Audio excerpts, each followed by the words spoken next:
달큰하고 담백한 찐만두예요. 새해 첫 주말 주위 어르신들 생각이 나서 만두를 조금 빚었답니다. 양배추의 달큰한 감칠맛이 전부인 가벼운 만두지만 이상하게 자꾸만 손이 가는 만두예요. 시작해 볼게요. 양배추예요. 반으로 또 반으로 자르고 심지를 제해주고 용기에 담아서 씻어 올게요.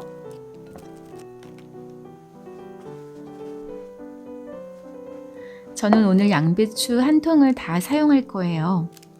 양배추를 작은 조각으로 썰어주세요. 먼저 이렇게 길쭉하게 채를 치고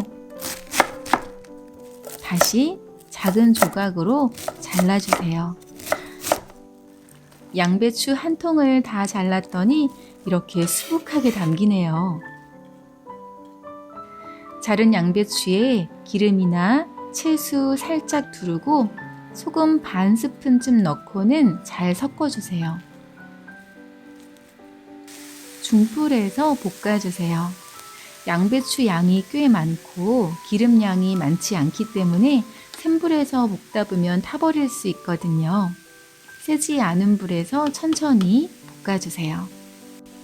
양배추가 익는 동안 녹두 당면은 뜨거운 물을 부어서 익혀주세요. 제 당면은 뜨거운 물에 10분간 담가두면 되는 당면이거든요. 봉지에 적혀있는 시간대로 하시면 되겠어요.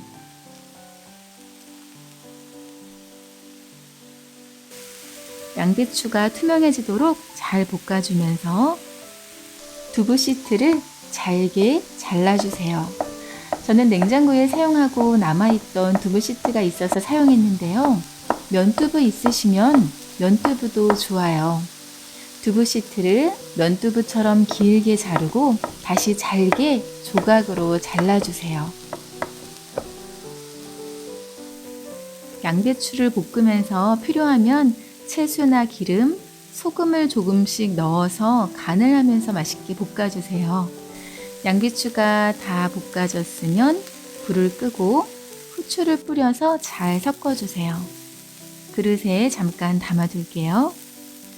양배추가 잘 볶아져서 달달한 감칠맛이 올라오고 후추 향이 살짝 섞여서 만두가 맛있을 것 같아요. 녹두 당면은 씻어서 체에 받쳐서 물기를 빼주시고요. 잘게 잘라두었던 두부는 팬에 넣어주세요. 당면도 잘게 만두 빚기에 좋은 길이로 잘라서 팬에 넣어주세요. 너무 길게 자르면 만두 빚을 때 당면이 자꾸만 튀어나와요. 적당한 길이로 잘라주세요. 자, 이제 두부랑 같이 볶아주세요. 기름 한 큰술 정도 둘러주시고요. 간장을 넣어서 간을 하면서 중불에서 볶아주세요.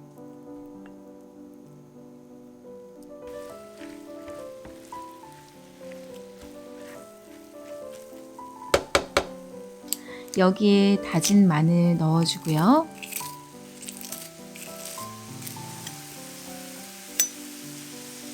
메이플 시럽 넣어주세요. 두부 시트와 당면에 기름 두르고 간장, 메이플 시럽 간을 해서 간간하고 단맛이 도는 유부처럼 조리해 주는 거예요.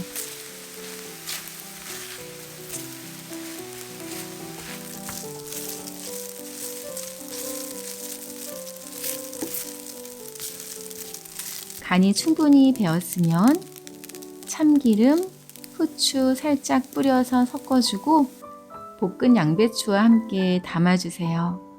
두부 시트가 쫄깃한 식감을 주어서 맛있을 것 같아요. 자, 이제 거의 다 되었어요. 일반 두부 3분의 2모 정도의 크기의 두부가 남아있어서 넣어주려고 해요. 두부는 물기를 꼭 짜주세요.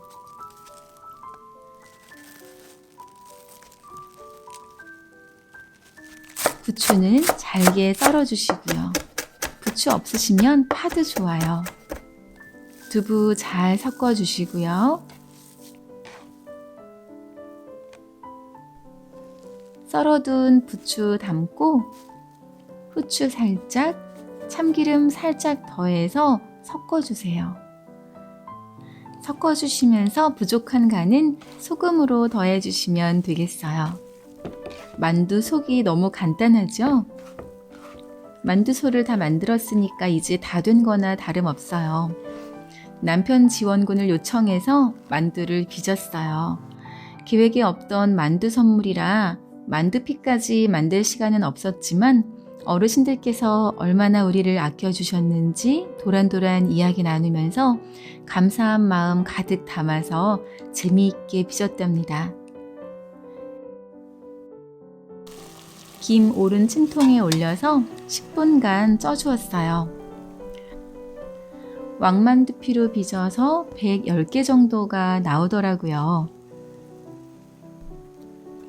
찜기 뚜껑을 열고는 찬바람을 쏘여주었더니 만두가 쑥 수축이 되면서 쪼그레졌어요.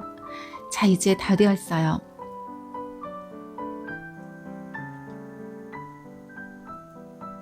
간장과 레몬즙 넣고는 고춧가루 살짝 뿌려서 양념장을 만들어 주세요. 담백한 양배추 만두에 새콤한 레몬 간장이 얼마나 잘 어울리는지 몰라요.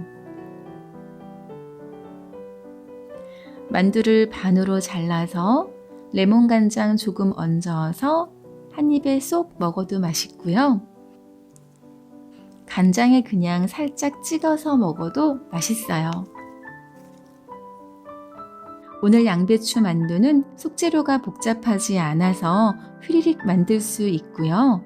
드시고 나서도 속이 편안한 가볍고 담백한 만두랍니다. 오늘 영상이 유익하셨다면 좋아요와 구독 버튼 꾹 눌러주시고요. 괜찮으시다면 알람 설정도 부탁드려요. 간단 레시피는 더보기란에, 자세한 레시피는 홈페이지에서 확인하실 수 있어요. 올해도 더 건강하고 더 행복하세요.